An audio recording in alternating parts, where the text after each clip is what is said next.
Hey, Pope, how you doing, man? Have a seat, bud.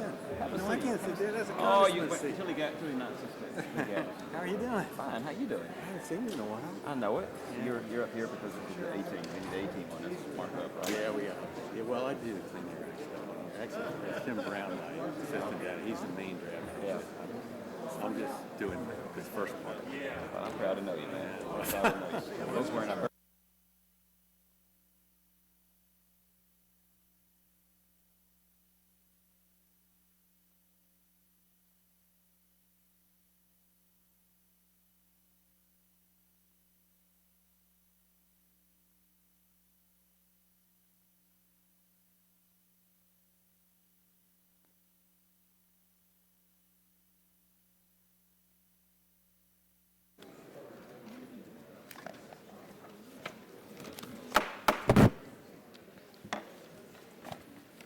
Committee will please come to order.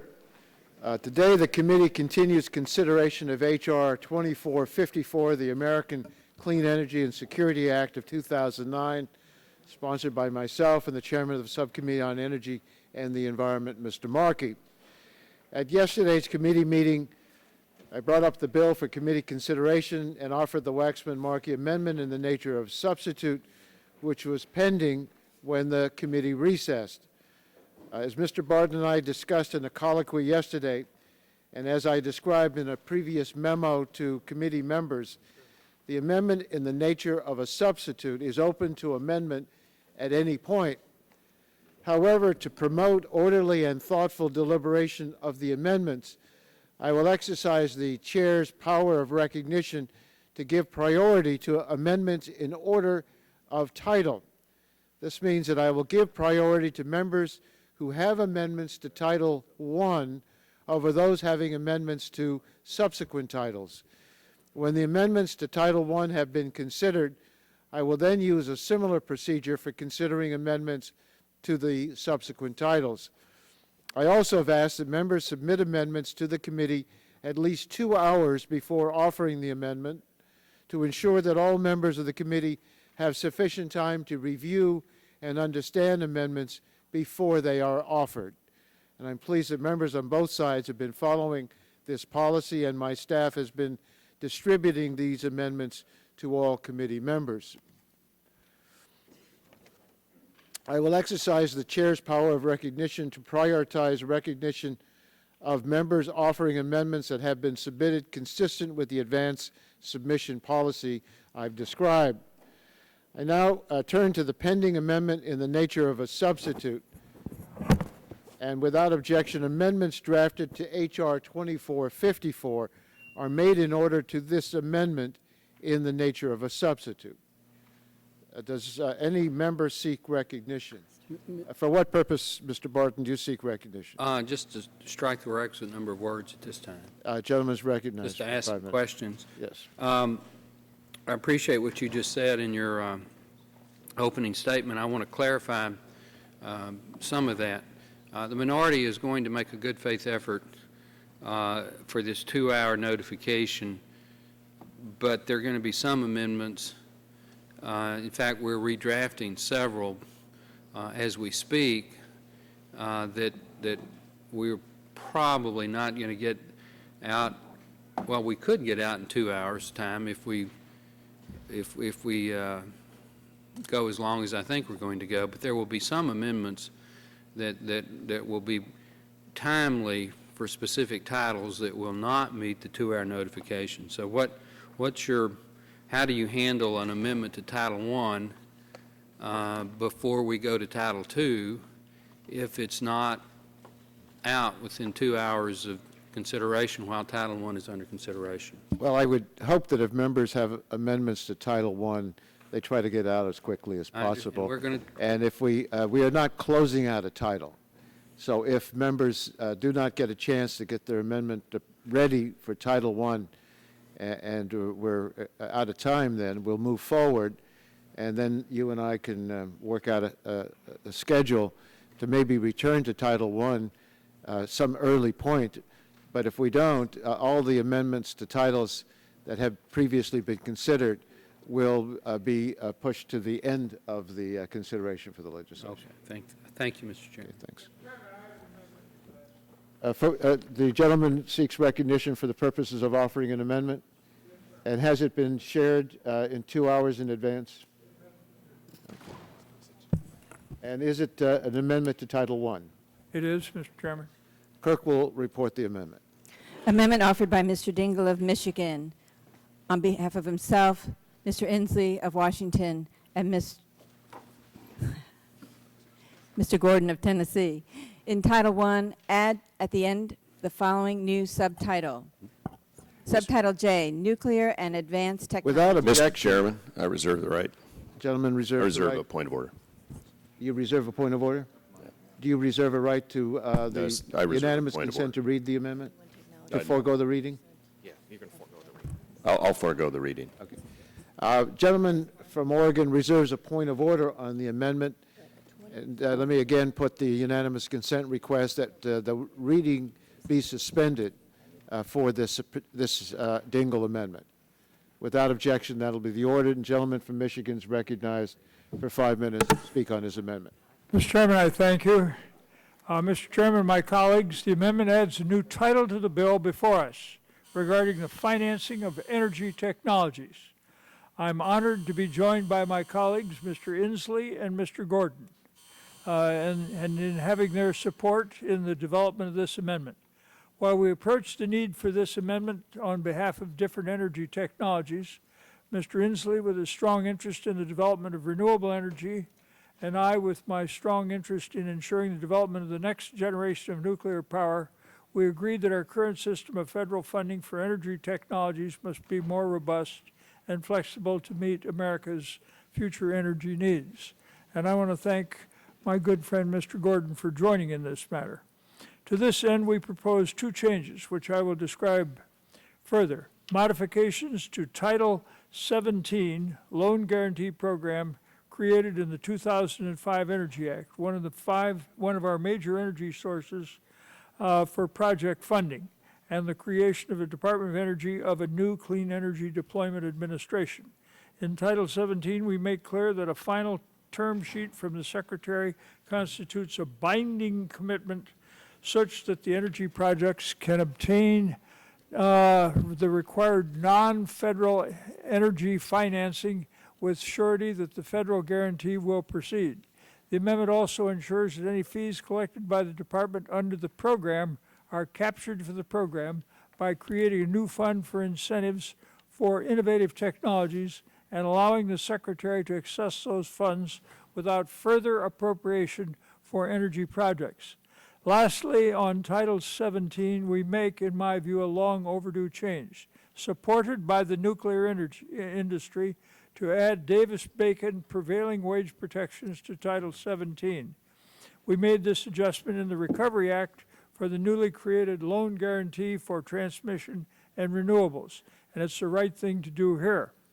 This amendment will also create a new Clean Energy Deployment Administration at DOE. This new entity, with members appointed by the President, confirmed by the Senate, would provide financing to a wide range of energy technologies, from renewable energy to nuclear power to coal with carbon capture and storage. For those members who share my interest in nuclear energy, this program will share many of the features of the Title 17 program. It will provide 80% of project costs, but it will avoid duplication with Title 17. No technology will be able to get more than 30% of the financial support available from CEDA so that the funds can be spread around to different worthy projects. I believe this is a good amendment worthy of the committee's support. I urge my colleagues to support it, and if anybody's got any questions, I'll be glad to respond. I would note to my good friend from Oregon, it's not subject to a point of order. Thank you, Mr. Dingell. Discussion of the Dingell amendment. Mr. Chairman, Martin, I have questions gentleman is recognized for 5 minutes. for the council. This new subtitle is a brand-new program that's not in existence, is that correct? Section 191 that would be created under Subtitle J Those are revisions to an existing program, the Title 17 Loan Program, which was established under the Energy Policy Act of 2005. And there are several additional sections, starting with Section 192, that involve the creation of a Clean Energy Deployment Administration. So that's a brand-new program, That is a new program. okay? It's going to be in the Department of Energy?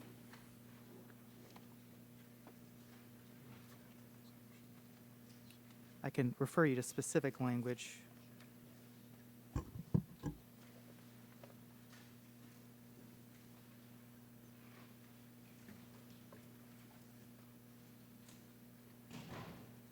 On page 12 of the amendment, it reads, there is established in the Department of Energy an administration to be known as the Clean Energy Deployment Administration under the direction of the administrator of the administration and the board of directors. So we have a new program in the Department of Energy.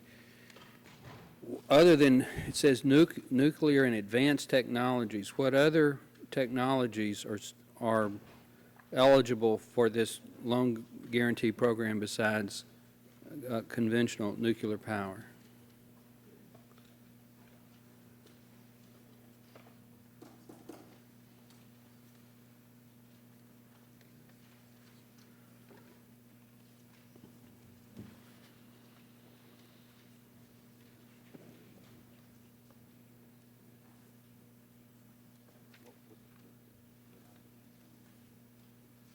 If the author of the amendment wants to answer, he can answer too. On page 5 of the amendment, there's a definition of clean energy technology.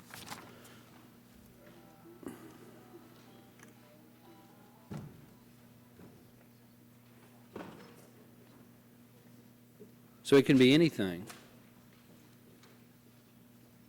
A breakthrough technology that presents a significant opportunity to advance the goals developed under Section 195, as assessed under the methodology established by the Advisory Council, but has generally not been considered a commercially ready technology. Could the author of the amendment enlighten us as to what that really means?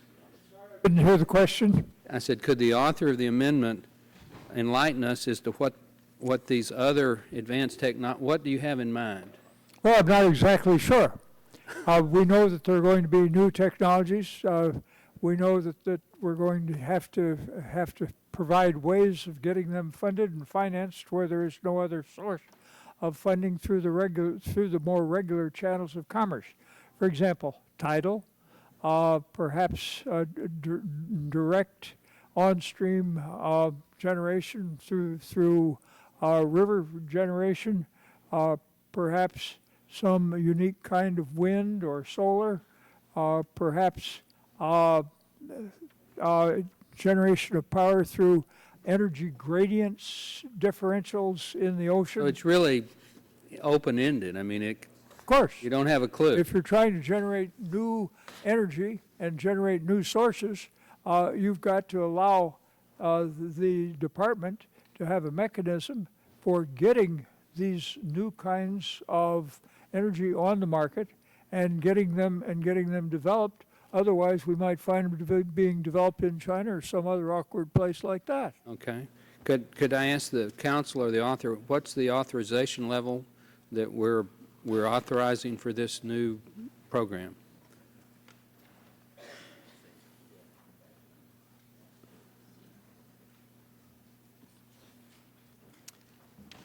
In section 194, on page 8 of the amendment, Is your microphone on? yes, I'll just Okay. move it closer. Section 194, subsection B, authorization of appropriations. There are authorized to be appropriated to the fund such sums as are necessary to carry out this subtitle. Such sums.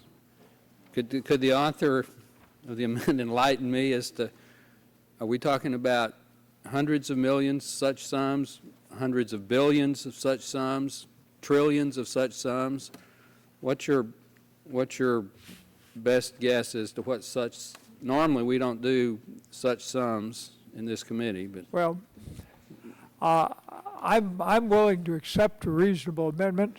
I just want to see that we get these programs funded and financed, and we do have the limits that are imposed by the fact that they're going to be functioning from monies that are going to be coming into the government in the first place. I'd hate to see these kinds of programs die or not be funded for want of availability of funding. I'm not able to tell you what the need is, but I think it's like beauty. It's in the eye of the beholder. Well, I know my my first 5 minutes has expired, Mr. Chairman, but I just want to make sure we understand here. This is our very first amendment. And it's from the esteemed... Without objection, gentlemen, be given 2 additional minutes. Thank you, Mr. Chairman. It's from our esteemed former chairman, my good friend, but it's a brand-new program. It is totally open-ended. There's really no definition to what these advanced technologies are, and it's totally open-ended as to funding. So it's somewhat ironic that our very first amendment out of the box is an open-ended definitional program and open-ended in terms of funding program. So I would, well, I'm certainly not opposed to the concept. I understand what a nuclear technology is, but I would say I have to oppose this in its current form because it just doesn't have enough structure. Gentlemen, yield to me. I'd be happy to yield. It's not unusual to have authorizations, such sums as may be necessary, that would then be up to the President's budget and the budget enacted by the Congress, and then the specific appropriation decided upon by the Appropriations Committee. So I just wanted to make that one point. But I also wanted to thank Chairman Dingell and Mr. Inslee and Mr. Gordon for their thoughtful and balanced amendment.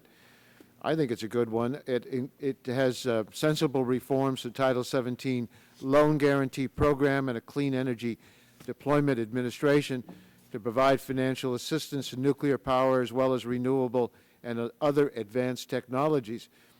We want to promote the domestic development and deployment of clean energy technologies by establishing a self-sustaining clean energy deployment administration.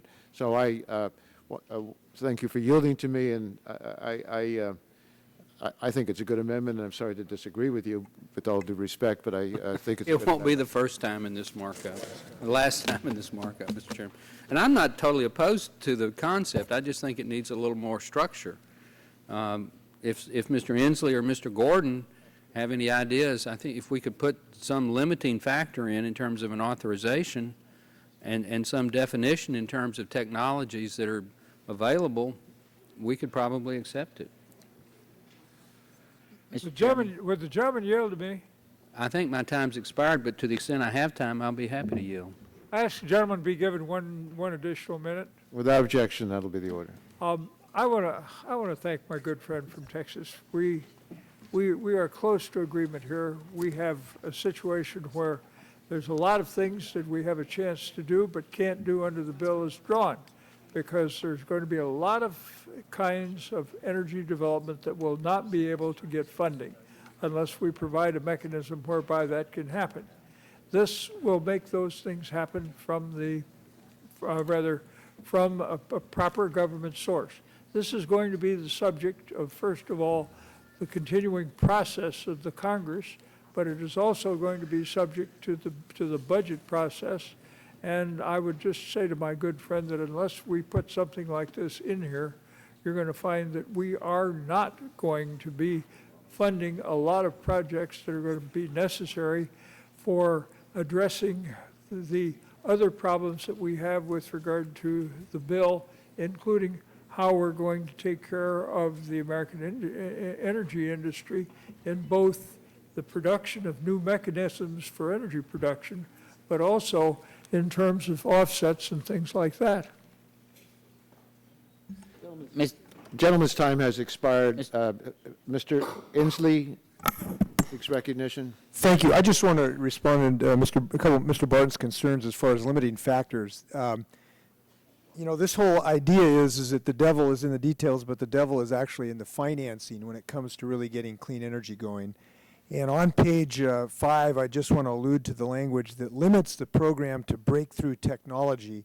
And that's technology with a significant opportunity to advance our goals that's generally not been considered a commercially ready technology as a result of high perceived technology risk or other similar factors. The fact of the matter is we've got some brilliant Americans out right now, and they try to cross what they call the Valley of Death. And the Valley of Death is the gap between venture capital, which helps these people get their technology out of the garage into a prototype, but then you have to scale up to the first commercially viable scale of projects, like algae-based biofuels with Sapphire Energy, like lithium-ion batteries at A123 Battery, like energy efficiency at Verdium. And I want to point out as well, this is not just energy generation. This is designed to help high technology in transmission and storage and efficiency. So when you've got a company like Verdium in Seattle that does energy efficiency and they want to scale up, it helps them. So I want to point out that this is trying to get that group of people that are trying to cross that financing valley of death to try to get them to the first commercially viable scale project. I want to point out two things I think are of interest in this bill. First off, we do have a limit of 30%. We do want to make sure that no one technology is the only one that is financed. And one of the wisdoms of the successes of this bill, I think, is that we have addressed all of the potential technologies from coal to nuclear to solar to wind, you name it. We are being eclectic and multivariate, and that's the right approach. Second, I think there is a little more work. I hope as we continue this process, in our original bill, Mr. Dingle and I introduced, we had a provision for indirect financing. I hope we can find a way as the matter progresses to get back to that issue, and I commend this amendment. Thank you. Gentlemen, yield for. Yes. Would the authors of the amendment be willing to put some structure into the actual bill like you just talked about? At least you gave some examples of the kind of technologies. Would the gentleman from Texas yield? I'm just asking a question, Mr. Inslee, but I'm sure he'll yield to you. Well, Mr. Certainly. Inslee can speak for me. Yield to Barton to Inslee to Dingle. Well, I thank my good friend. The answer to the question is yes. We'll be happy to talk to our good friend from Texas and try and see to it that his concerns are met, because I think they're valid and legitimate. And we can do this as the matter goes forward. Thank you. Mr. Chairman. Further discussion of the amendment. For what purpose is gentleman? Strike the last word. Gentleman is recognized. I might direct this question to my good friend, Mr. Dingle. I know it's my understanding that similar language has now been adopted in the Senate. And the one difference between this amendment as it's proposed and what the Senate actually did was on page 26, where it says that no particular technology has provided more than 30% of the financial support available. And my question is, we don't know what the appropriated level will be, because that's going to be up to the Appropriations Committee. So we don't know how much money itself, but let's say that they do come up with some great new, different technology, that it's a breakthrough that we ought to pursue. Well, 30% may be too little. 30% of question mark. It may be too little. The Senate provision did not have a limitation on that paralleled the 30%. In fact, our former colleague, Mr. Sanders from Vermont, offered an amendment to limit it to 20%, in essence, about the same, and that amendment was rejected in the Senate 18-5. Pretty overwhelming. So when my friend says that you'd be willing to accept a reasonable amendment, to me a reasonable amendment would be to strike this 30% provision, and I think that you'd find some pretty general, strong support here, and it would mirror what the Senate did, and not limit a breakthrough technology that we may not know about for down the road. Well, if gentlemen would yield, I'd like to begin by expressing my respect and affection for the gentleman and think he makes a good point. As the gentleman observed, this is a small difference between our bill and the Senate bill, and with all the respect I could muster for the United States Senate, which occasionally is difficult, I would observe, I'll be happy to work with the gentleman along these lines. I have to tell the gentleman that the concern I have, and that my good friend, I think, shares, is that that one big drain from one particular industry might suck away funding that would go help other industries. And since a lot of these demands are going to be small from new and burgeoning industries, we might wind up with something like my good friends in nuclear, and I'm very strongly in favor of nuclear, would wind up with a situation where they would draw all the money out and there'd be nothing left for some new kind of energy generation that might be helpful. The gentleman raises a point which is a good one. I would be delighted to work with him because I have great affection for him. Well, thank you. Would the gentleman consider striking this, and we can continue to work together? I'd be percent? willing to return to it. I've always felt that a bird in hand is worth a couple or three in the bush. All right. Does anyone on my side want any my remaining time? Mr. Shimkus? I'll yield to Mr. Shimkus. Oh, all right, I yield back. Thank you. Further recognition, Mr. Markup. Thank you, Mr. Chairman, very much. This particular amendment is a centerpiece in the nuclear energy industry's goals for this legislation. This is a provision which helps to provide financing for the nuclear industry going forward. It is something that is supported on our side. However, it is divided in a way in which other advanced technologies can also derive financial support. And that's just consistent with any kind of portfolio which is diversified so that everything isn't in just one technology. But the nuclear energy industry can, in fact, receive upwards of 30% of all of this funding. And it is why most of the nuclear electric utilities in the United States are endorsing this legislation, by the way. And this is additional language on top of that Mr. Dingell is proposing today. So it's the formulation, as Mr. Dingell has it, is a quite balanced but open agenda, which does give the nuclear industry a financial footing that can help them in the years ahead, as it will with other advanced technologies. So I think it's a good balance that he has struck, and I urge the committee to embrace the amendment. Would the gentleman yield for a question? I'd be glad to. As the distinguished subcommittee chairman, I want to make sure I understand what you just said. Conventional nuclear energy projects in this section are eligible for loans from this Clean Energy Investment Fund. Is that correct? Is that correct?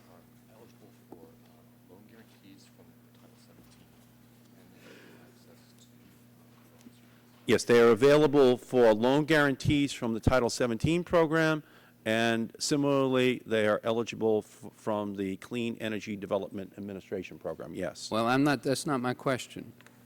On page 8 of this amendment in section 194, there is established a Clean Energy Investment Fund. And my question is a conventional nuclear generation power project eligible for this Clean Energy Investment Fund established under Section 194 of the pending amendment? The criteria in the amendment is that it will be subsidizing advanced technology. In other words, rather than subsidizing already existing technology, the goal in this amendment is to subsidize advanced technology, which the nuclear industry says that they are ready to go and make that investment, and this is going to help them to move to the next generation technology, and that is the objective of the legislation. They're trying to focus on the future, trying to create a portfolio of the future that nuclear is a part of, and this allows them to gain access to the financing for that new advanced nuclear technology. So the answer to that is yes. The answer is, What, the language itself says, the term clean energy technology means a technology related to the production, use, transmission, storage, control, or conservation of energy that will contribute to a stabilization of atmospheric greenhouse gas concentrations through reduction, avoidance, sequestration. So that's very broad language, which the nuclear power industry would qualify under, and an application, I think, to this. Well, it's an important question. I mean, and I'm not being argumentative. would the gentleman yield? I would be glad to yield to the gentleman. Conventional sources are eligible for lending under Section 17, or Title 17. Under this, they would not be, but new kinds of generation would be under this. So a reactor that has never been built, but that has had the design approved, a nuclear reactor that has never been built for commercial operation, but is an advanced reactor design that has been approved, would that project be eligible for this clean energy investment? Would the gentleman yield, because he's talking to the particular subject of nuclear. On nuclear, the next generation of nuclear would be classed as new kinds of generation and would be eligible both under Title 17 and under the provisions of this amendment. Time of the gentleman from Massachusetts has expired. Further discussion of the amendment? I'm still not sure what I had Mr. Markey, I think, give me a yes, and I had Mr. Dingle, I think, give me a no. No. And then a maybe. No, I agree with Mr. Dingle's interpretation. Under the Clean Energy Development Administration, I think he properly characterized the qualification terms. And under the loan program, it's existing technology under the Clean Energy Development Deployment Administration. It is more advanced technology. Well, under the Energy Policy Act of 2005, which this amends, a conventional, the whole purpose of that was that these new nuclear power plants, these new designs, could get these loans and could be built, but they are designs that have already been approved. So I understand what Chairman Dingle says. He says if you have an advanced reactor that hasn't been approved yet, it would be new technology and it would qualify. But if it was an existing reactor that's been approved but hasn't been built, it wouldn't. The gentleman yield for a moment. Would the gentleman yield? I think we're arguing about something here that is probably not important, because it's very important because it's billions of dollars. If the gentleman would permit, what we're talking about is the next generation of the only nuclear that's going to be constructed in this country is going to be the next generation, and so it fits very nicely into what I have said, and it fits very nicely into assuring the loans for the next generation of nuclear. Gentleman yields for a moment. Gentleman's time has expired. Mr. Stearns. Thank you, Mr. Chairman. I just want to ask counsel, on page 8, under section 194, as mentioned before, it says establish in the Treasury a revolving fund to be known as the Clean Energy Investment Fund. And it talks about such sums as may be appropriated to supplement the fund. Then under authorization, it goes on to say there are authorized to be appropriated to the fund such sums as necessary to carry out this subtitle. So those are the authorization. You go down to expenditure. It says an amount in the fund shall be available to the administrator or the administration for obligations without fiscal year limitation to remain available until expended. Am I correct in saying that this is an open-ended section which will allow this Clean Energy Investment Fund to authorize without limits any amount of money and to expend any amount of money without any time of oversight? That's right. That's correct. Is that correct? Under Section 194, as you said, there is an authorization, and then there's a provision for expenditures from fund. There's no further language here. But, I mean, couldn't you interpret that to mean that you could authorize any amount of money from $1 up to $1 trillion? You could expend any amount of money from $1 up to $1 trillion. There's no limitation. Is that true that you could spend any kind of amount of money to develop this clean energy investment fund? Is that true, yes or no? This is subject to appropriations, so only appropriated funds. No, but it's saying without limit. All necessary to carry it out. So the question to you, counsel, is the language as it is establishing a clean energy investment fund based upon any amount of money without limit. Isn't that what it says? It's appropriated sums. Yeah, which means any amount of money. That's not what the language says. Well, yeah, I'll yield to my colleague. Thank you for yielding. Just to clarify, Mr. Stearns here, in Section 194 on page 8, it says that this Clean Energy Investment Fund, consisting of, number one, such amounts as are deposited in the fund under this subtitle, and then number two, appropriated funds, which leaves the indication that money's coming from two different sources here, appropriated funds and those deposited under the subtitle. So those funds under the subtitle, what does that refer to?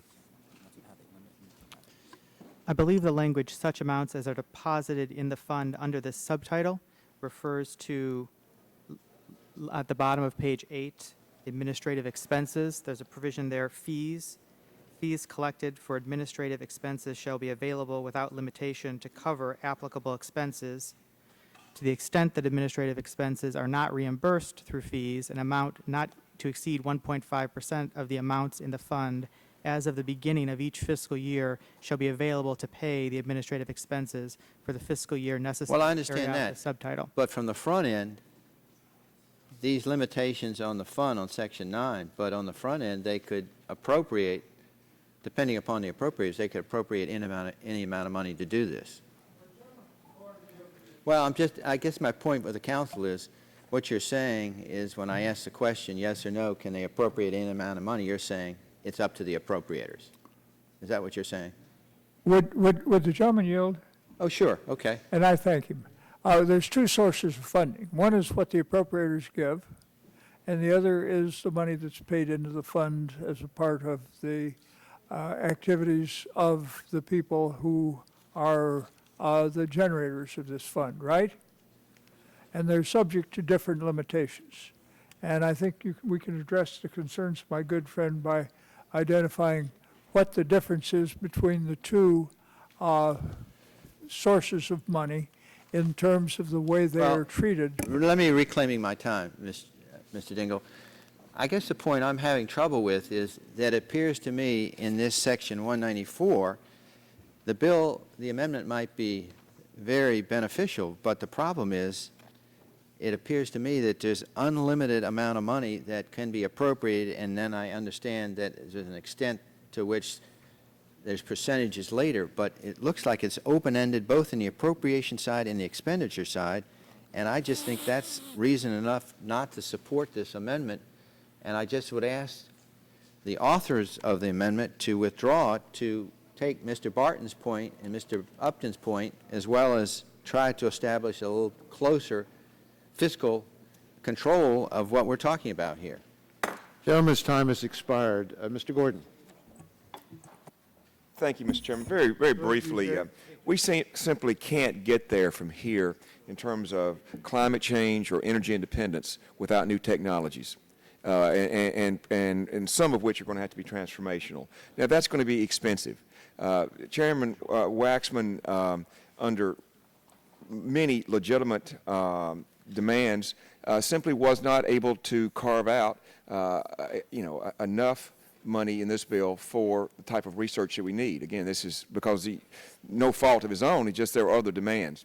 And this is another way to try to leverage those funds, and I think it's very important that we do so. And I think, and to my friend from Florida, we're really getting a little picky about the appropriations here. I mean, it's a fact of the matter that if the appropriations, if they want to appropriate more money than's authorized, they can do it, and they do it sometimes. Oftentimes we say such money as, or such sums as the appropriators deem necessary. So I really, there may be concerns to be had, but I don't think that the sums that the appropriators are going to be, going wild is one of those. And so again, I think this is, this is an important way to try to leverage to a goal that unanimously I think we would all agree upon, and that is energy independence. Will the gentleman yield just for a question? Certainly. You mentioned such sums as may be necessary. No, I'm saying that is often done with legislation, and again, it's always subject to the appropriators.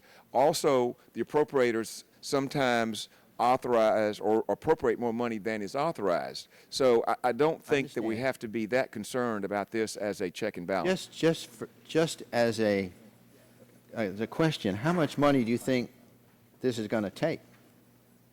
Based upon your argument that the appropriators can appropriate more money if necessary, is there anybody in this room that knows how much I don't think I don't think anybody can answer that until you get further down the road. But can we ballpark it? I mean, are we talking about $500 million or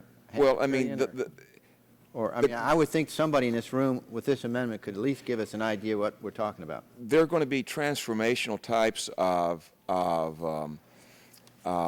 energies that we can't think of now. Now, if you were to take something that we know of, for example, taking nanotechnology and combining that with solar, then you could probably put, a price tag on that. And I think that what we're having here is we're not saying spend as much money till you make the breakthrough. There's still going to be limitations. I mean, and there's going to be more than one type of project. And so there may very well be two projects that are affordable, and you make breakthroughs. There may be a third that is, transformational, but it's going to be too expensive, and this Congress is simply not going to vote that much money for it. So, I mean, ultimately, we will have the final say, and I think that's going to be based upon monies available and as well as what we feel is the cost-benefit ratio. Well, just one last question. This is not going, after this passes us and is passed and the President signs, it's not going to come back to us. It'll be left open-ended, and as such sums as may be necessary, I don't think is prudent considering the fiscal situation we're in, and I would think the authors of the amendment would at least struggle to find some amount of money and put that in with a request that they come back for Congress if they need more than that. I think that's a legitimate request, and I would also say that this, again, this is committee markup. The Senate's going to be working on this. We're going to go to conference. I think that we should take the best in ideas on this project as it moves along. I think we all have the same. Again, we all have the same objective: energy independence. If you want to put a little kicker on that, climate change is a nice little addition to that. But we can at least all share that objective. And this is one way to get there. Let's put it out there, continue to talk about it, and find the best way to implement it. And I probably don't have anything to yield back, but I do if I could. Do you have the time? Gentlemen, I think gentleman yields back his time. Yes. Mr. Chairman. Who seeks recognition? I seek to strike the last word. The gentleman from Oregon is recognized. Thank you, Mr. Chairman. I'd like to ask counsel a couple of questions. There was a comment made by, I believe, the gentleman from Michigan, my dear friend, the former chairman of the committee, about that the generators would pay the fees that would go into this fund. That would be one source. Could you show me who those generators are and what limitations there are in those fees? There are no specific generators listed in the provision. So the fund that's created here, I believe it's on page 8. I'm trying to, page 8. section, or line 13, authorization of appropriations and all that. So when it talks about such funds as necessary to carry out that subtitle, these would all be only from taxpayers. These would be taxpayer appropriated funds. There's no fee money that would go into that. Are you referring to subsection B there? Yes, I am. So those are appropriated funds. Appropriated funds. So, but Referred to there. So there's the only money that would go into this clean energy technology fund would be taxpayer dollars, correct? No. That's not correct. So what are the other sources that would go into that fund? Under section 194A, as previously mentioned, there was such amounts as are deposited in the fund under this subtitle. Okay. Subtitle A creates a revolving fund. All right. So under And then it invests in a portfolio, is that right? on page 24, Okay. section 197 refers to direct support, All right. which would include the issuance of loans, letter of credit, loan guarantees, insurance products, and other credit enhancements or debt instruments.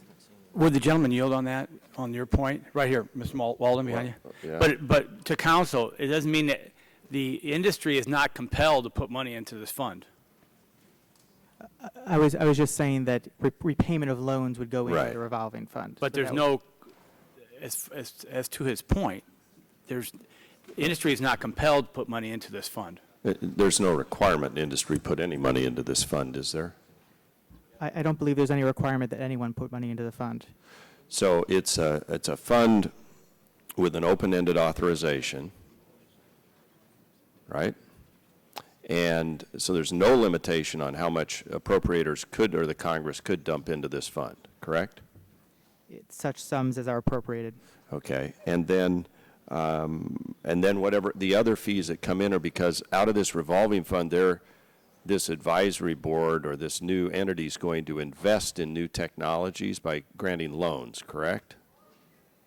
Loans and other forms of assistance that are listed. And of those loans, then, as they get paid back, this advisory board can assess fees on those loans, correct? On page 8, I My understanding believe. of the provision Line 22 of page 8. refers to administrative expenses. For So they can assess any level of administrative expense on these loans, correct? There's no limitation on the overhead for this program, is there?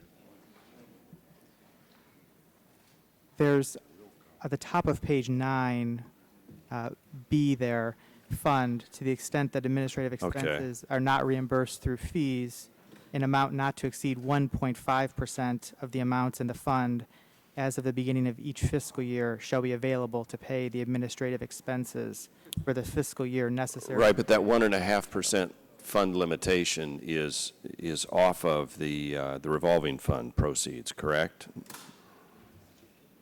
So who do they assess the fees on?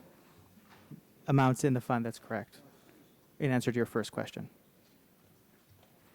But this says to the extent that administrative expenses are not reimbursed through fees, then an amount not to exceed 1.5% of the amounts in the fund as of the beginning of the should be okay. Let me switch to a different question then. I note on page here on definitions of I believe it's page 7, talks about these different terms. And on line 11, it talks about the state, and then a state, and then a District of Columbia. I assume these, the question I want to lead up to is, are Indian tribes, would they be able to, if they had renewable breakthrough technologies, apply for this fund, to participate in this fund? Because you define Commonwealth, you define District of Columbia, state. Native Americans and the tribes be able to participate? Are they expressly allowed? I didn't see that in the amendment here, but it's my first time to read through it this morning. On page 24, section 197, direct support, that support is not limited to states or any specific entities. All right. Thank you. My time's expired. Gentleman's time has expired. Further discussion of the amendment.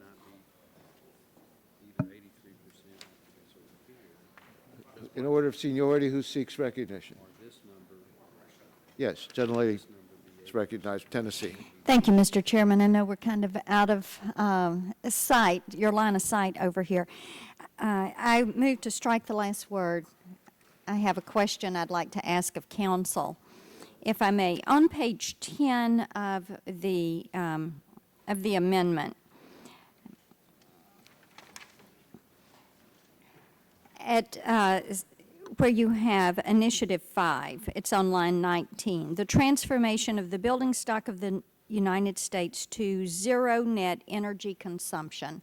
I was seeking clarification on that.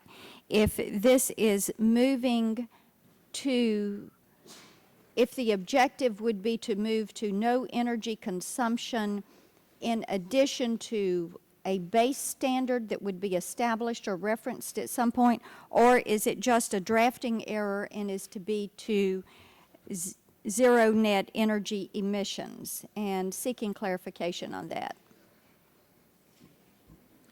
The term zero net energy consumption isn't defined in the amendment, but this term is used in Section 195, which refers to deployment goals for the Clean Energy Deployment Administration.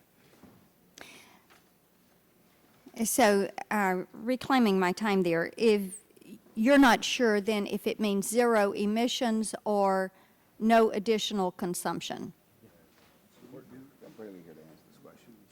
The term is not defined in the amendment. Okay. Thank you. I have one additional question for you. Would the gentlelady yield on that? I'll be happy to. Just, again, the question, so there is no baseline for which we're going to project zero net energy use. We have not established a baseline. Council, there's no baseline established. Is that correct? With respect to zero net energy consumption? Correct. I don't see one in the... So how are we going to project if we're at zero net energy use if we don't establish a baseline? I would ask the question to the author of the amendment. If the gentleman would yield. I would yield. Our purpose here is Oh, I'm sorry. It's not my time. I reclaim my time and I yield to the gentleman from Michigan because I think this is a central point of what we're trying to figure out. Is it no new emissions? Is there a standard that is laid down somewhere that we can have no further consumption than what is considered a primary consumption? And for clarification, I yield to the gentleman from Michigan. Well, I think this is an important point, but I think we want to stimulate both. And so having said that, I think the sensible thing to do is to see to it that we stimulate both. And if we start establishing baselines and trying to define which we're going to put money into, we may very well find that we're denying ourselves the growth of new opportunities and new kinds of energy resources. Reclaiming my time, I thank the author of the amendment for that, but I would like to suggest that before we move forward, that we decide if there is a standard that we can generate no consumption past a certain point, or if there is a baseline from which we are building and saying we do not want to go above that, or people are going to have to buy carbon credits, or if we are trying to move the building stock toward a zero emissions. I would just seek further clarification on that issue, and the authors of the amendment, I would love to hear from them, or let's set it aside and come back to it when we have a definition that says this is what we're going to expect of our building and construction community in this country. Gentlelady yield from... I do yield to the gentleman from Washington. The intent of this, if you look at this language, this is not talking about zero net energy consumption in the United States. It refers to the transformation of the building stock of the United States to zero net energy consumption. What that refers to is basically evaluating a house or an office building rather than the entire United States. And what the goal is, and we are not there yet, but this is an aspirational goal, is to build our homes so that they don't use net energy. Now, those homes exist today in the United States. I visited some on a little place called Lopez Island, Washington, a couple weeks ago. It's a low-income housing development, and they have built houses that, through a combination of photovoltaic energy and passive solar and straw bale construction that does passive solar heating, they use no net energy in that home through a combination of good insulation, passive solar, and photovoltaic. That's the aspiration that this Reclaiming my refers to. time since I'm almost out, and I appreciate the gentleman's explanation of that. I would just ask then if the project that he has referenced with the home, if in section 196, the Clean Energy Deployment Administration and the administrator of the administration that will be appointed by the secretary, would it be their task to decide what is hitting that standard of that new building stock with the zero net energy consumption? Is your objective? No, the gentleman, lady, yield for a I moment. do yield. Yes, that is not our intention. That administrator will not be setting standards for building codes. What the language suggests, however, is that the administrator will look potentially for technologies that could help us toward the goal of obtaining buildings with maximum building efficiency. So this will not have them setting any minimum standards for our housing or buildings whatsoever. It will suggest that we should look for technologies that could help us in that direction. That's the only reason the language is there. Thank you. Yeah, Gentlelady's time has expired. Is there further discussion of the pending amendment? Chairman. Who seeks recognition? Gentleman from Illinois. Thank you, Mr. Chairman. Strike the last word.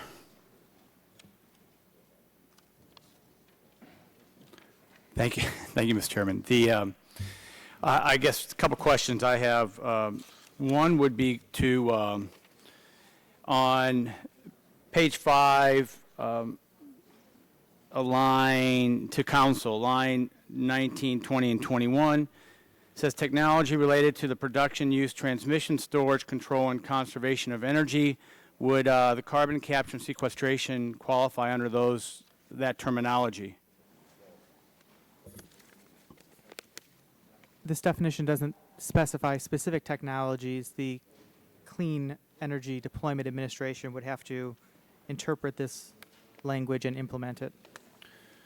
Thank you. So I think what would have been helpful is if in the drafting of this amendment, as my colleague from Washington State did, and he listed various items that these funds could go to, that they would be, and if we get to a point of modifying and clarifying this amendment, it probably could be helpful to have some of these listed down, and then you could do and others that may be not. I guess the concern is that this may be all new technology focused, and the concern is what about current technology that's being tested but not deployed? We all know that carbon capture and sequestration is probably 10 years down the road.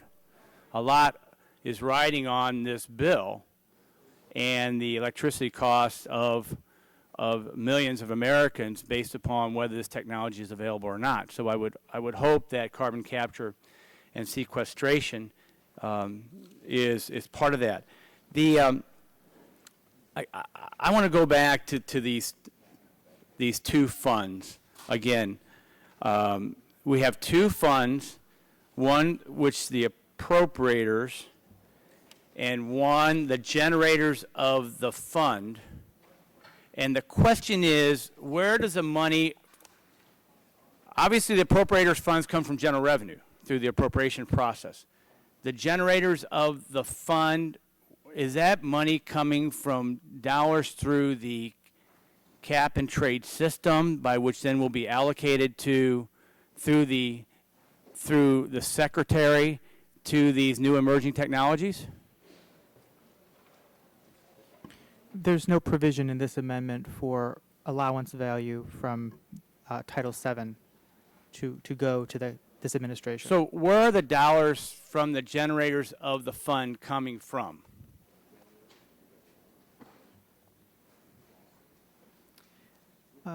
Section 194 again specifies that it would be either through appropriations or amounts deposited in the fund under the subtitle.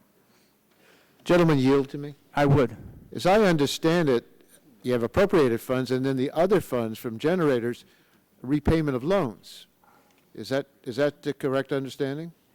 That and fees, Mr. Chairman, that's correct. Fees. Now, who would pay the fees? The fees would be paid under C2. The fees would be paid either by those receiving financial assistance, or if necessary, out of the fund. So you're borrowing money, and you're going to repay the loan, and then you have to pay fees. And the fees are part of this fund. To council or to chairman or? If I may help, if the gentleman yields for a moment. I mean, the intent, the fees are the interest on the loan payments, basically, and the fees associated with administering the loan. That was the intent of the language, and there's no hidden fee structure obligation in the bill. And by the way, one other thing, if I can, Mr. Shimkus, there's one thing I think I wanted to make sure you were aware of in the bill, because you've raised this issue a couple times about coal. If you look at page 26, this bill is very much technology neutral. All God's children of inventors can participate in this fund, but it does have a prioritization. If you look at the bottom of page 26, it basically provides that that funds will be prioritized to provide the maximum practical percentage of support to promote breakthrough technologies. It is oriented towards trying to move forward to new non-commercialized technologies. It's my belief that coal sequestration fits within that classification, and money would be available. Yeah, if the gentleman would, I appreciate that, but my time's almost expired, and I wanted to ask one more question.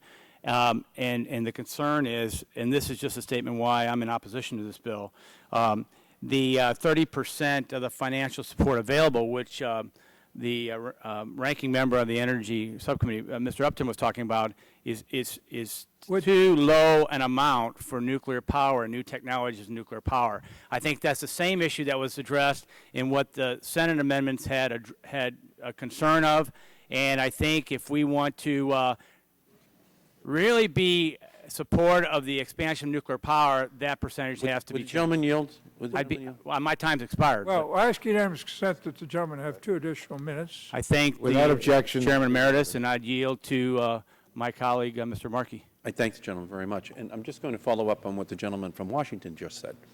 Yes, there is a limitation of 30% for any one technology, and for the sake of the discussion, that might be nuclear technology. But that also then opens up the fund for carbon capture and sequestration advanced technology as well, which is also of interest to our committee because we're trying to create a balanced long-term energy portfolio for the country, but it would not limit it to that as well. It also would open it up for renewable technology. So again, we're not trying to allow any one of our energy technologies to be the only basket that we're relying upon. So yes, carbon capture and sequestration, in order to advance coal technology, is something that will benefit from this. And by not allowing one technology, nuclear, to gobble it up in totality, it does allow for coal to be a beneficiary. Yes. I yield back to the gentleman. Would the gentleman yield to me? I would. I want to thank the gentleman. He raises a good point, and I think the committee does need to understand this. If you go to page 8, you'll find the Clean Energy Investment Fund is the subject of our discussion. That's section 194. There will be a Clean Energy Investment Fund that's here referred to, and it will be composed of such amounts as are deposited in the fund under the subtitle. That's from fees and things of that kind. And then such other funds such other sums as may be appropriated to supplement the funds. And so then from that comes the money.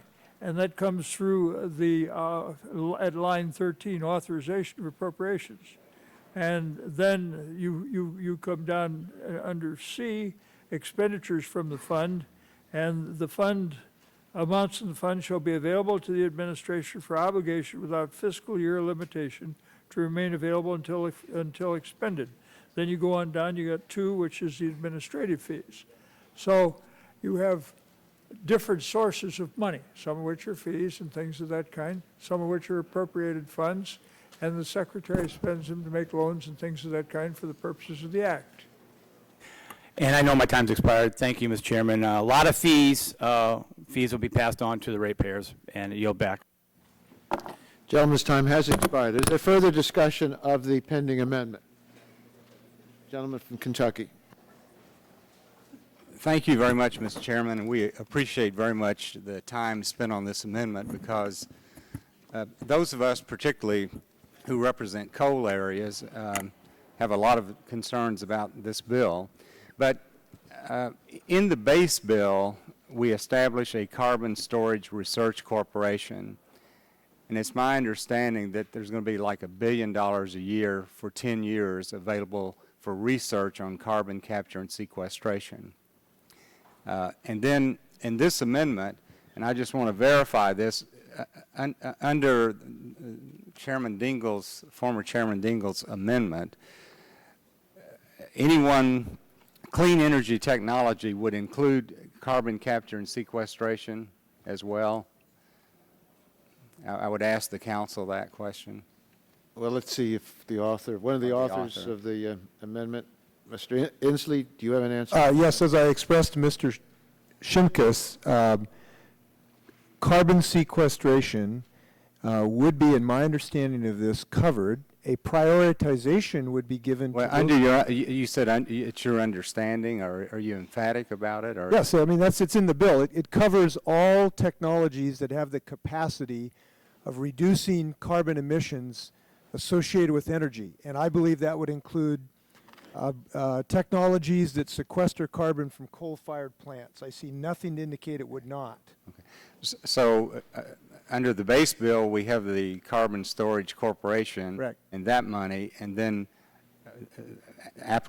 applications would be accepted under this amendment for carbon capture and sequestration. That is my understanding, and it is our intent. Now, I want to say again, there is a prioritization for the breakthrough parts. And who makes that? Who sets that priority? The governing entity, which is defined in the bill, and I believe coal could compete. Sequestered coal could compete on the same grounds with any other technology. But the priorities would be established by those appointed to serve on the advisory. That's correct. And this amendment does not in any way indicate that just because coal has another $1 billion fund means they're not eligible under this one. They are. It is eligible under this fund. But it will obviously depend upon the advisory council. Now, and just to summarize this once again, money can be appropriated for this purpose, for this new entity within the Department of Energy, and then interest generated by the loans made, that's where the fees would come from to, that's referred to in here as well, and that and then there are administrative costs that they say can come from the general fund, and that money would be transferred on a monthly basis. Is that true?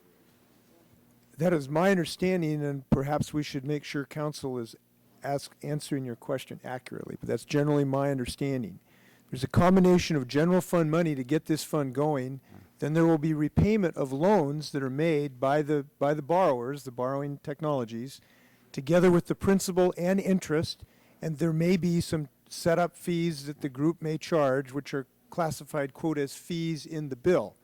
But those would be the two sources of funds in the bill. But if there is a provision in here that if administrative fees cannot be met or cannot be paid, there's not adequate funding for it, then money would just be taken from the general fund for that purpose. Is that correct? That's my understanding.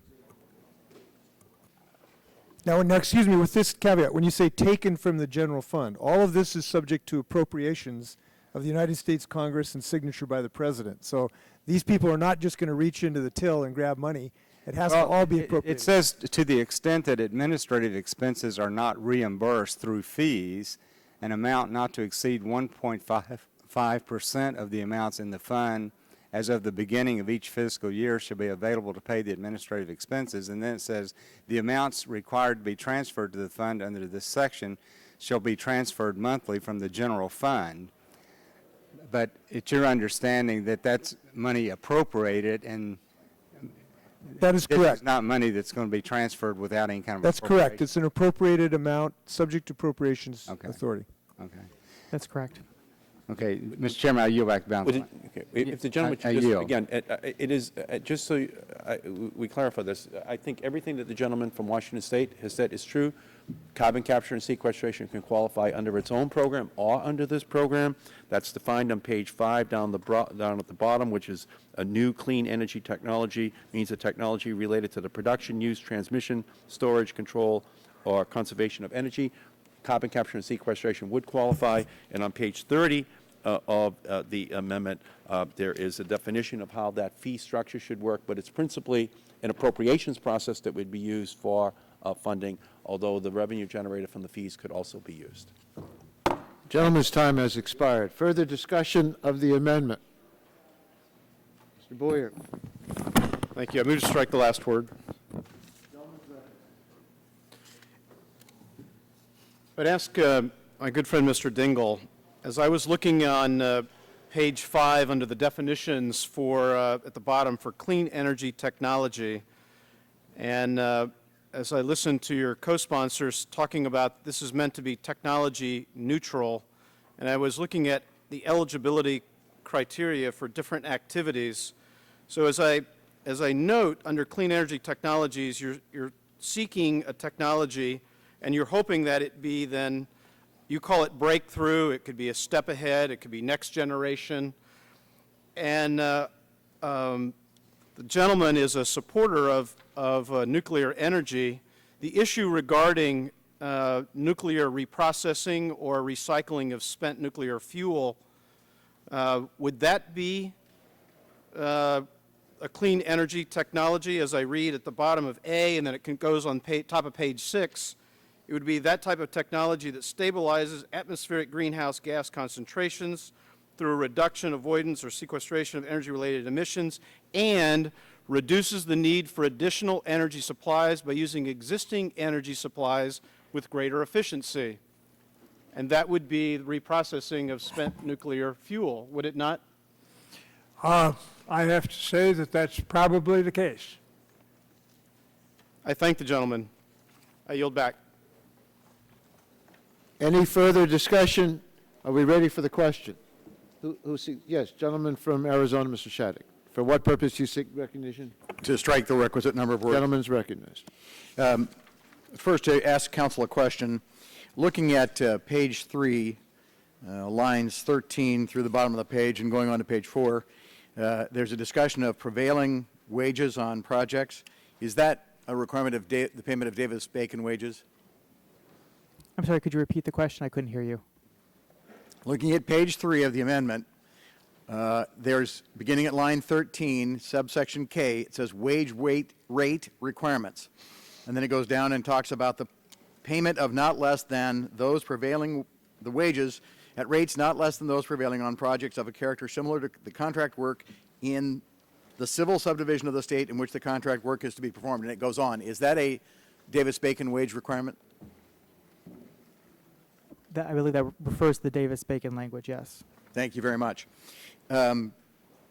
Turning to page 5 and to this language under subsection 4 of the clean energy technology, and following up on the question by my colleague, Mr. Shimkus, who asked you specifically about carbon capture and sequestration of coal, and you indicated that that might be, but is not clearly stated as one of the clean energy technologies. Would hydrological power be listed or be included in this definition?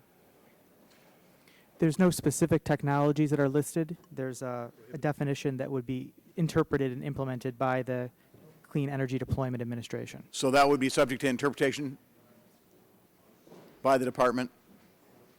The Clean Energy Deployment Administration would interpret this language. Okay. And they would determine whether hydropower was included or not by rule or reg? I don't think there's any provision for regulations under this, but yes, they would interpret. By interpretation then. And would that be true of, I just want to go through a series of terms, new hydropower or incremental hydropower or in-stream hydropower? All of those would be subject to interpretation by the department or by this agency? That would be true for any specific technology. Yeah, just doing a good job. then I'd like to ask a question of the authors of the bill, any one of the authors of the amendment who might be willing to answer it. Mr. Shimkus asked whether or not this would apply to clean coal technology. I believe one of the authors indicated that it was his intent, at least. I'd like to ask the authors whether or not it is their intent to include as well hydrologic power, new hydrologic power, incremental hydrologic power, or in-stream hydrologic power. But gentleman yield? Certainly. Fact of the matter is that's pretty much defined at number 4 under at page 5. I would note that Mr. Shimkus also made the observation that would it cover nuclear reprocessing? It could, but I would note that one of the reasons we put the 30% limit in is to prevent that from transpiring, because we don't want one technology to soak all the money out of this particular fund. Well, reclaiming my time, I understand the 30% limitation, and I would agree with the gentleman that the language at the bottom of page 5 and the top of page 6 would appear to include all of the items I've listed, including the item Mr. Shimkus listed, plus all of the various hydropowers that I've listed, but council has said all of those would be subject to interpretation. My question of the authors of the amendment is, if that's their intent, I'd like to know it, so that that is at least on the record in this hearing. And second, would they be willing at some point to consider including specific references to those types of clean technology, which will reduce greenhouse gases?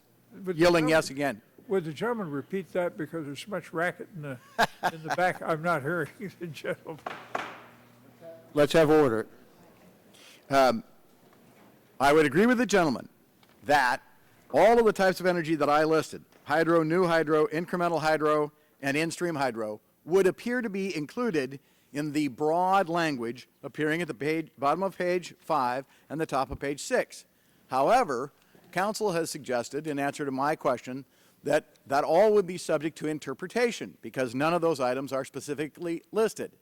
Therefore, my question is it the intent of the authors to include those so that we get that in the record? Yeah. And second, would they be amenable to, at some point, listing them so that it would not be left to the vagaries of interpretation? Okay. And Mr. Markey seems to be agreeing, so maybe I can get his agreement. I'm agreeing that the technologies would be inclusive but not exclusive. Certainly. So we don't want to exclude other innovative technologies. So the technologies that you are listing obviously could qualify, but we don't want any list to then be exclusive, because then that would be something that would be limited to the imagination of the members of this committee rather than the scientific and engineering community. I agree with the gentleman wholeheartedly and thank him. I yield back the balance of my time.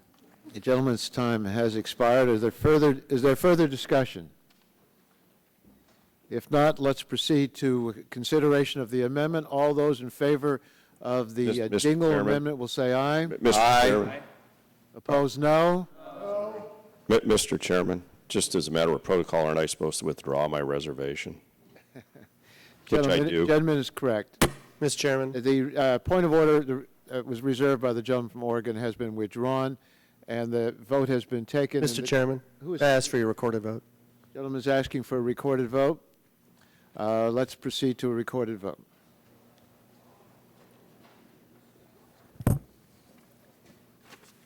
Clerk will call the roll.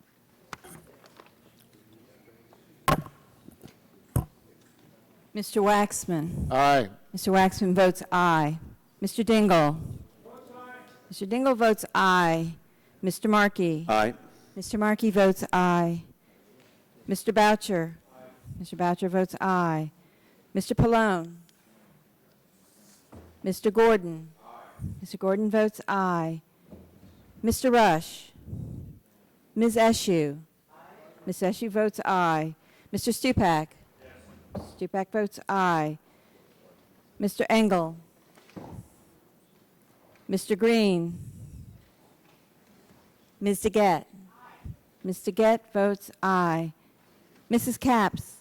Mrs. Capps votes aye. Mr. Doyle. Mr. Doyle, aye. Ms. Harmon. Ms. Harmon, aye. Ms. Schakowsky. Ms. Schakowsky, aye. Mr. Gonzalez. Mr. Inslee. Mr. Inslee, aye. Ms. Baldwin. Ms. Baldwin, aye. Mr. Ross. Mr. Weiner. Mr. Weiner, aye. Mr. Matheson. Mr. Matheson, aye. Mr. Butterfield. Mr. Butterfield, aye. Mr. Melanson. Mr. Melanson, aye. Mr. Barrow. Votes aye. Mr. Barrow votes aye.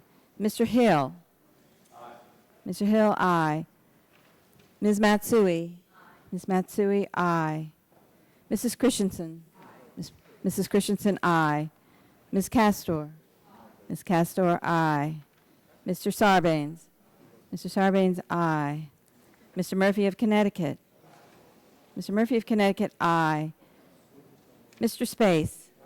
Mr. Space, aye. Mr. McNerney. Mr. McNerney, aye. Ms. Sutton. Ms. Sutton, aye. Mr. Braley. Mr. Braley, aye. Mr. Welch. Mr. Welch, aye. Mr. Barton. Present. Mr. Barton votes present. Mr. Hall. No. Mr. Hall, no. Mr. Upton. Present. Mr. Upton, present. Mr. Stearns. No. Mr. Stearns votes no. Mr. Deal. No. Mr. Deal votes no. Mr. Whitfield. Mr. Whitfield votes aye. Mr. Shimkus. No. Mr. Shimkus, no. Mr. Shadegg. No. Mr. Shadegg, no. Mr. Blunt. Mr. Boyer. I support my friend, Mr. Dingle. Aye.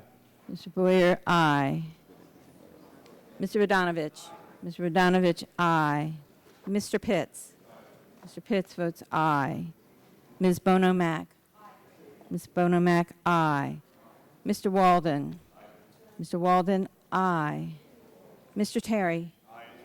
Mr. Terry, aye. Mr. Rogers. Mr. Rogers votes aye. Mrs. Myrick. Aye.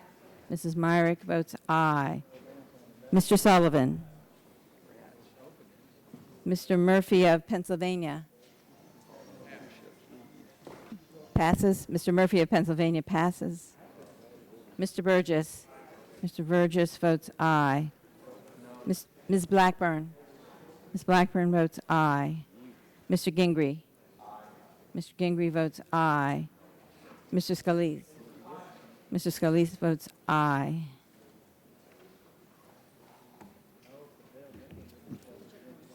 Would you call the members who have not yet responded? Mr. Pallone. Mr. Pallone votes aye. Mr. Rush. Mr. Rush votes aye.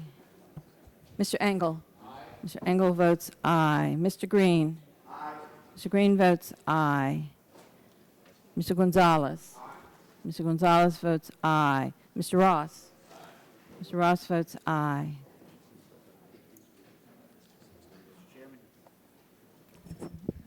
Mr. Chairman? Yes. I'm going to switch to aye. Mr. Upton? Mr. Upton is off present and votes aye. Mr. Chairman. Mr. Barton? In a show of total disorganization on our side on the first vote, I'm going to switch to no. Mr. Barton is voting no. Mr. Murphy of Pennsylvania. Mr. Murphy of Pennsylvania votes aye. Have all members responded to the vote? And any member wish to change his or her vote? If not, the clerk will count the vote and report it.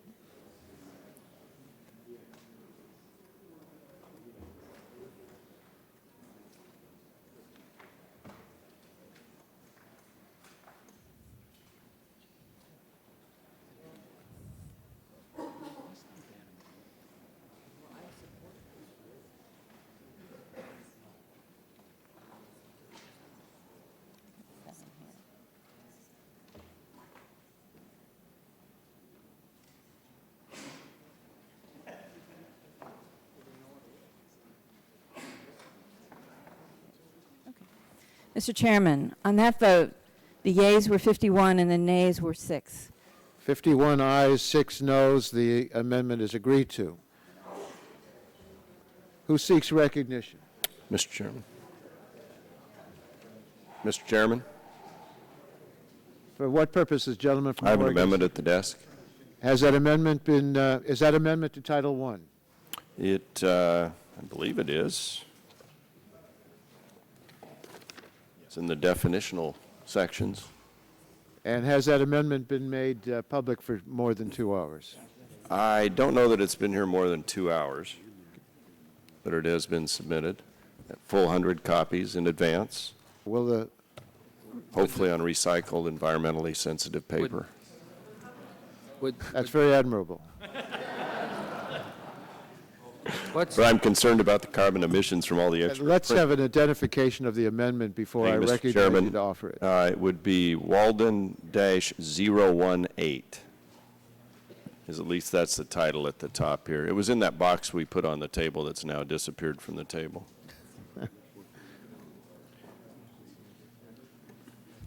We haven't seen it. If Mr. Chairman, I'll reserve a point of order. Well, there's no amendment pending to offer a point of order. The chair will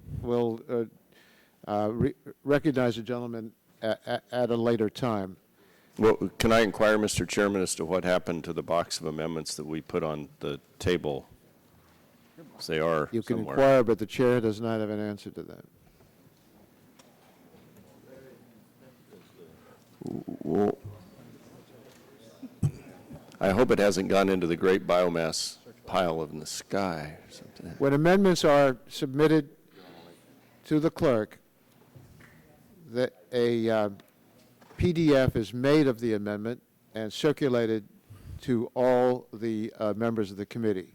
And that will give members an opportunity to read it in advance and think through whether they wanted to support it or oppose it or to ask questions about it, and so we can have an appropriate discussion on point.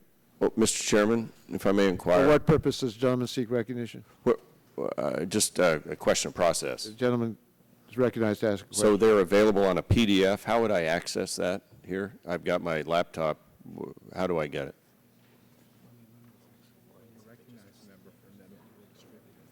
I wasn't aware we'd be able to look at them by PDF. Okay.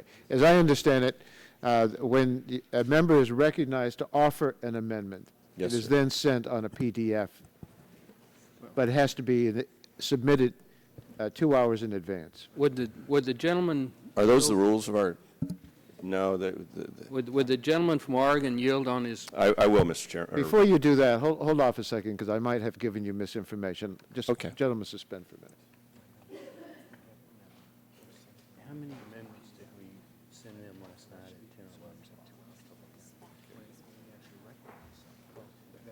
A little bit more.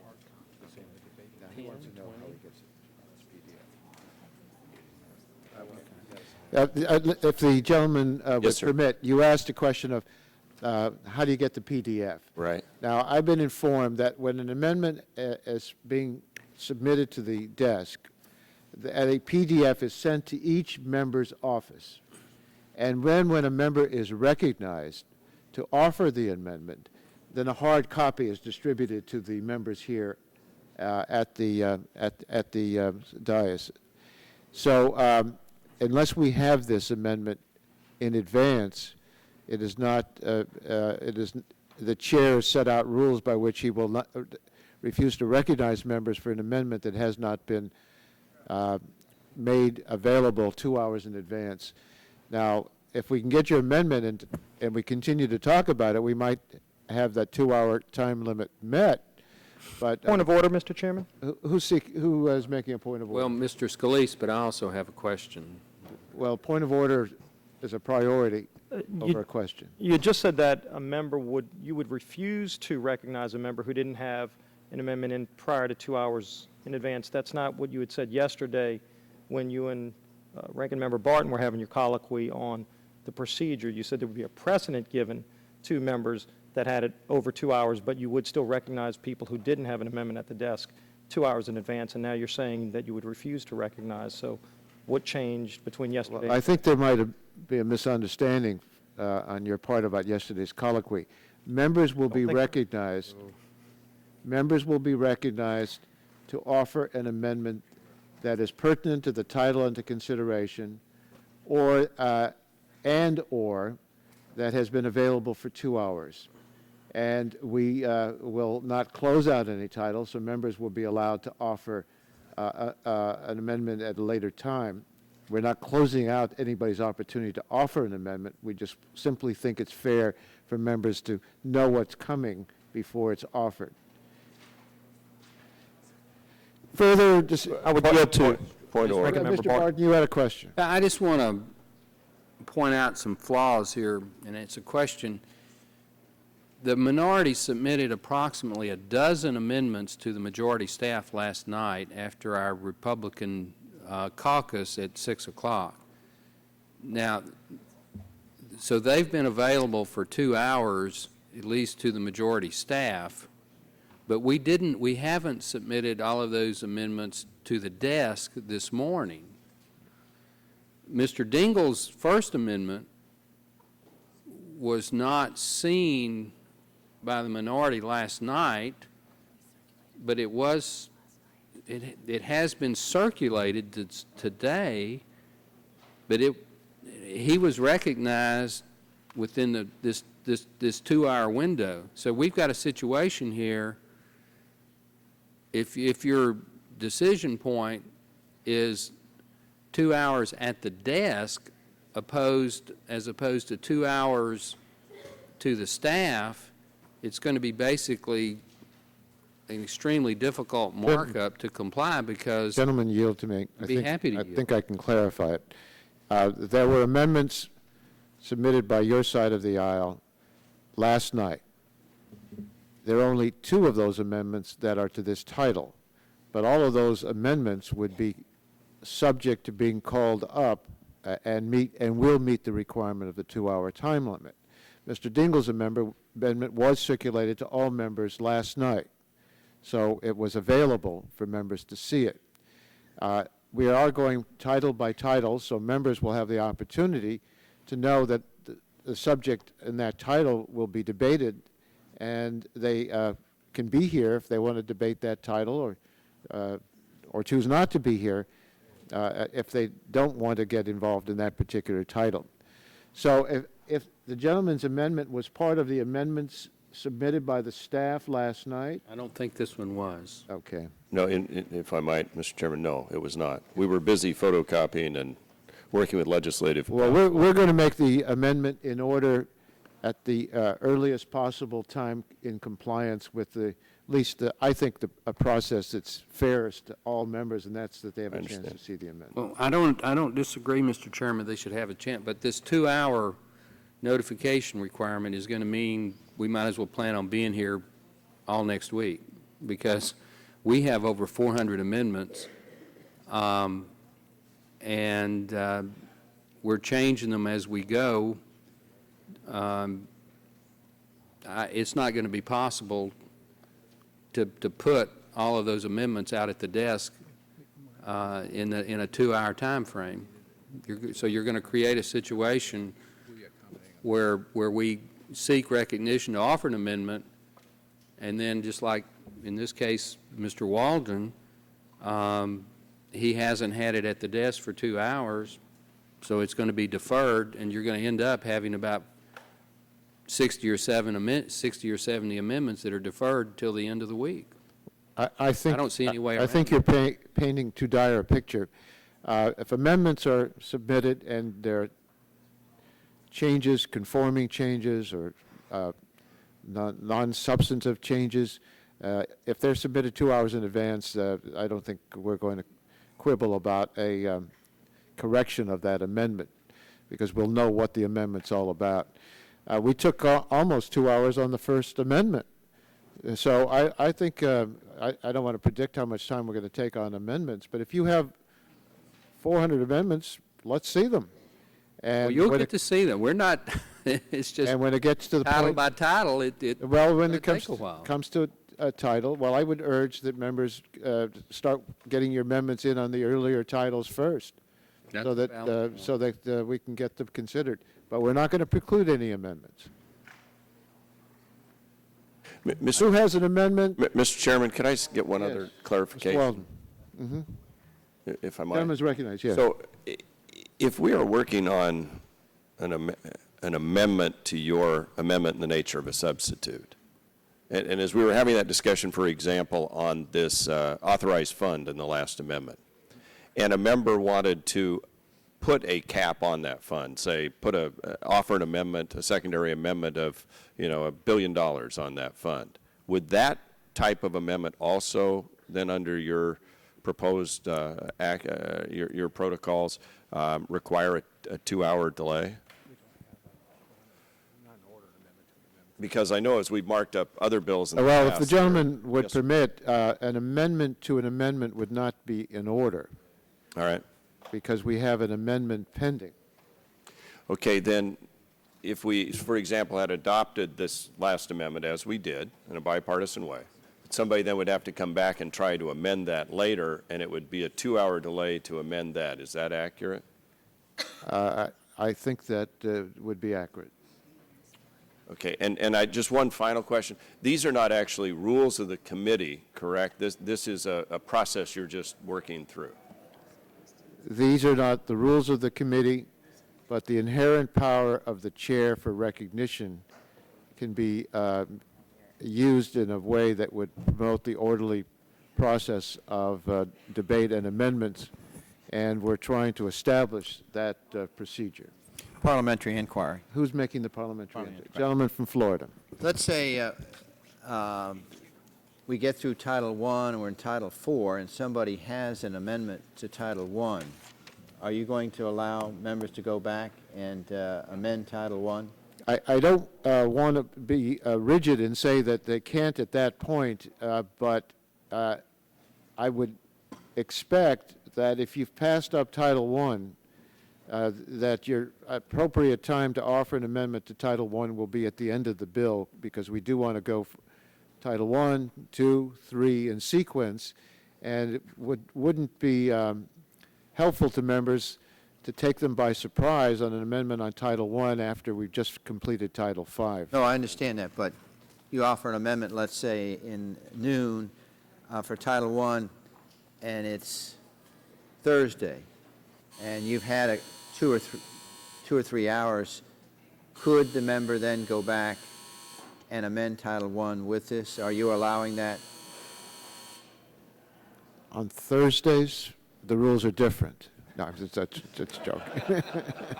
The question of the gentleman is whether hypothetically on Thursday or some other day during the markup, even though we've gone beyond a number of titles, would we then return to Title I? That's the question. And I would think that we'll definitely return to Title I, and amendment will be in order after we've completed all the titles. And I would think that's the fairest way to proceed, but I don't want to say absolutely rigidly, because in consultation with Mr. Barton and others, we may think it just makes a lot of sense. It's an amendment that's been agreed to. So just give me a little leeway, and we'll try to make this whole process work. And I certainly will, and I understand that, but in protocol, in historical, could a person in a full markup, hasn't it been historically that a person could go back to Title I and offer amendment even though it was past Amendment 1? Haven't we done that? Well, it depends on the process. If we are considering a bill title by title, an amendment may be offered to Title I, and after all amendments have been offered to Title I, the title is closed. But we are not proceeding on that basis. Okay, thank you. Mr. Chairman, one other parliamentary inquiry. Gentleman's recognized. So that we can help with the process you're establishing. Would it be asking too much then of the staff to notify us of when the amendments were received by your office? In other words, we drop off a box of amendments. I don't know at what point that 2-hour clock starts. I know when I drop We'd be happy to do that. That way we can not call up amendments that aren't. We'd be happy to do that. Thank you, sir.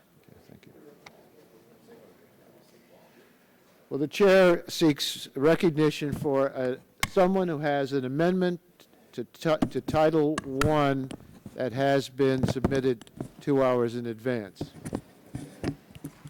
Yes, gentleman from Michigan. Mr. Rogers. Thank you, Mr. Chairman. For what purpose do you seek recognition? To offer an amendment, Amendment 601 at the desk. And is that, if the chair may inquire, an amendment to Title I? Yes. Oh, I'm sorry. Yes. And You're talking to your counsel. was it submitted last night with the other amendments? It meets your 2-hour requirement, Mr. Chairman, with the one exception that there was about a 2 or 3 word change in the exact amendment to make it germane. Okay, well, didn't change. Could you identify the amendment so we'd all know which one it is? It is Rogers 601.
It has.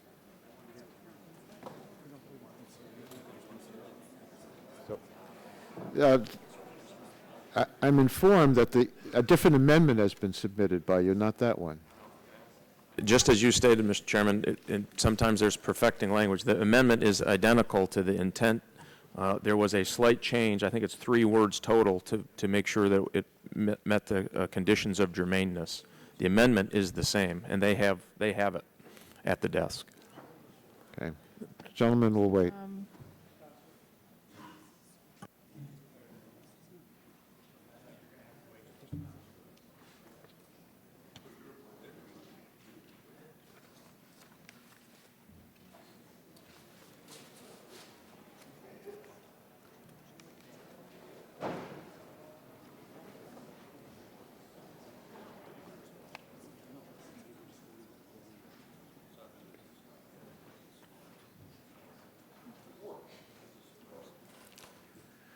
I'm going to ask the gentleman to put aside this amendment for temporarily while we straighten this out, and let's proceed to another amendment.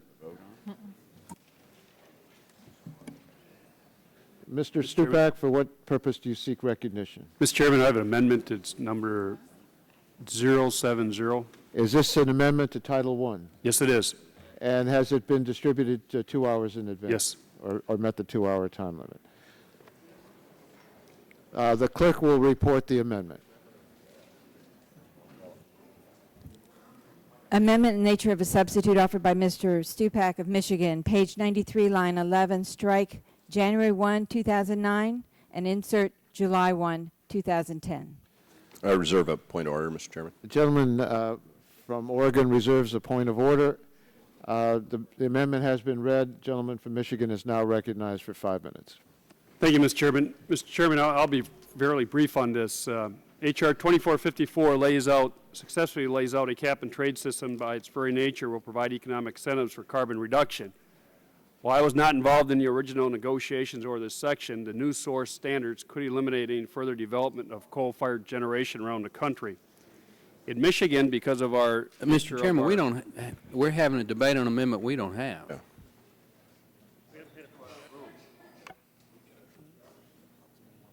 The gentleman from Michigan will suspend.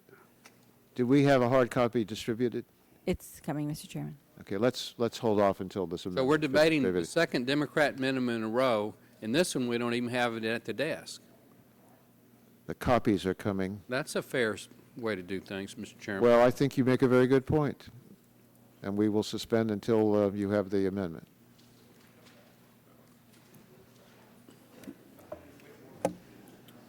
Mr. Chairman, just a point of inquiry, Mr. Chairman. Was Greg Walters not at the desk? I don't know. Just a point of inquiry. Mr. Stearns? Now, does this 2-hour rule apply to your side too?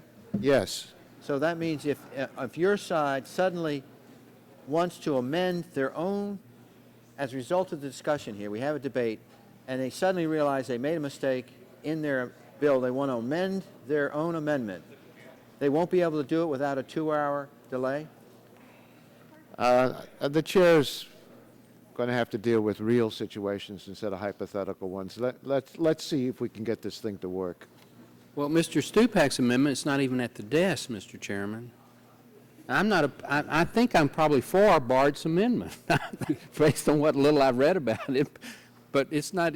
Okay. Greg's was at the desk, Mr. Rogers was at the desk, but Mr. Rogers can't be found. The chair will indicate that the amendment is at the desk. It is now being distributed.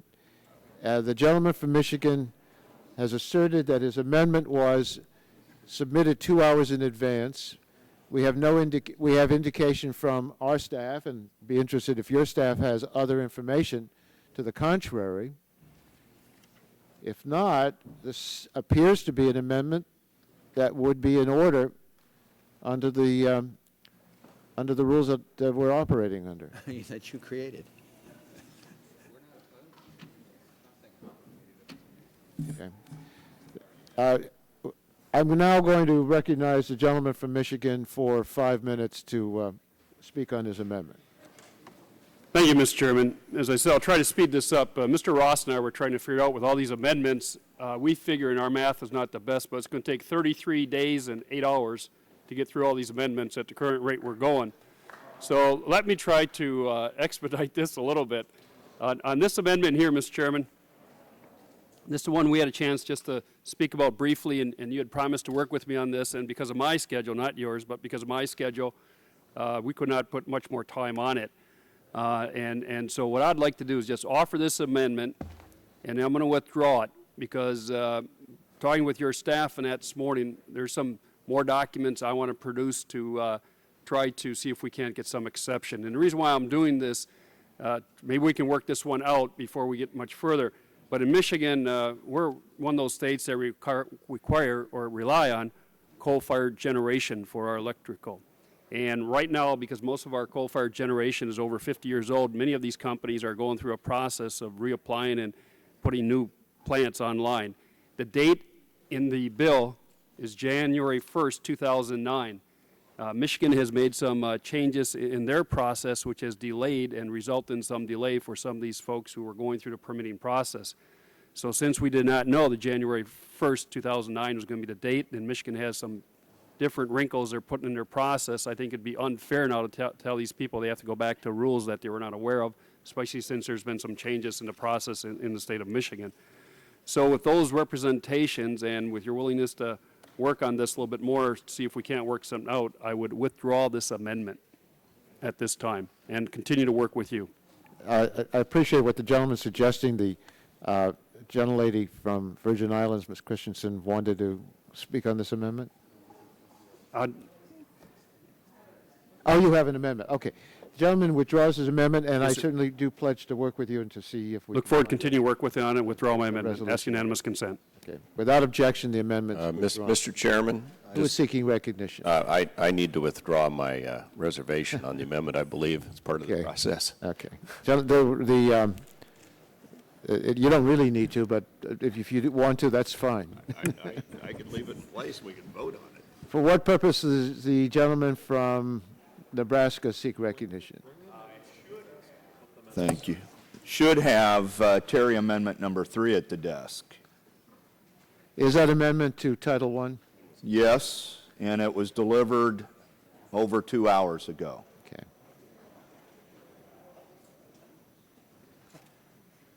Does the clerk have the amendment to report it?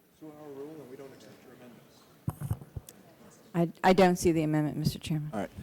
Mr. Chairman, if I may, there was a process where many staffers delivered in boxes to people on that were, we thought, representing the clerk.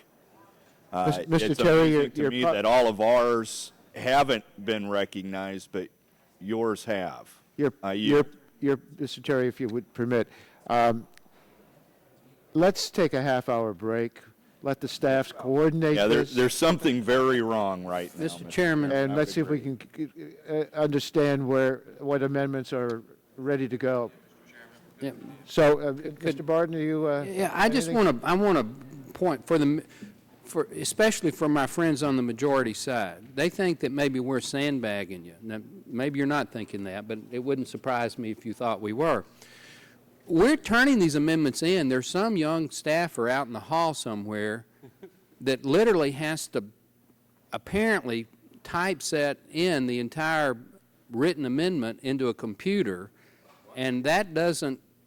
So if we hand an amendment here to the desk, which we're doing, that doesn't count apparently. You got to take it out in the hall, and this young man or young woman works like a little eager beaver out there actually typing it in, and it doesn't count apparently till he gets it in the computer. So there may be 1,000 pages of amendments outside. Well, you've got a system that's not going to work, Mr. Chairman. Well, you make a good point. Let's find out what the eager beavers are doing. Let's let our staff coordinate this, and when we get back, we'll be, I hope, ready to proceed in an orderly way. So we'll break now, and members, if they wish, can have a half hour to grab a bite to eat, but no more than a half hour.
Eric, you brought the charge over from my computer, but not the wire cord for it. So if you look under my desk in my briefcase, there is a white cord, an outlet, it plugs into an outlet. So just if you could get that for me, bring that along, okay? Maybe on the desk or on his desk in my briefcase. Or somewhere in one of my drawers, but it's a white cord, okay? Thanks.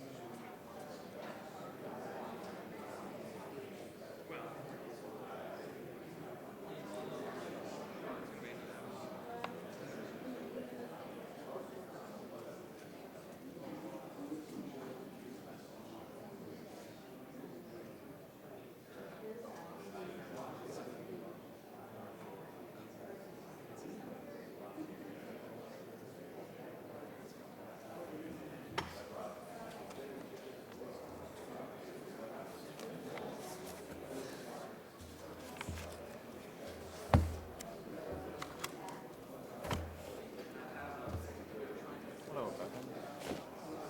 What was it about?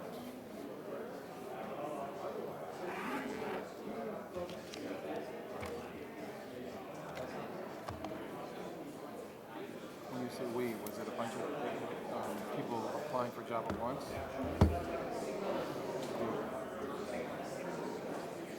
Okay.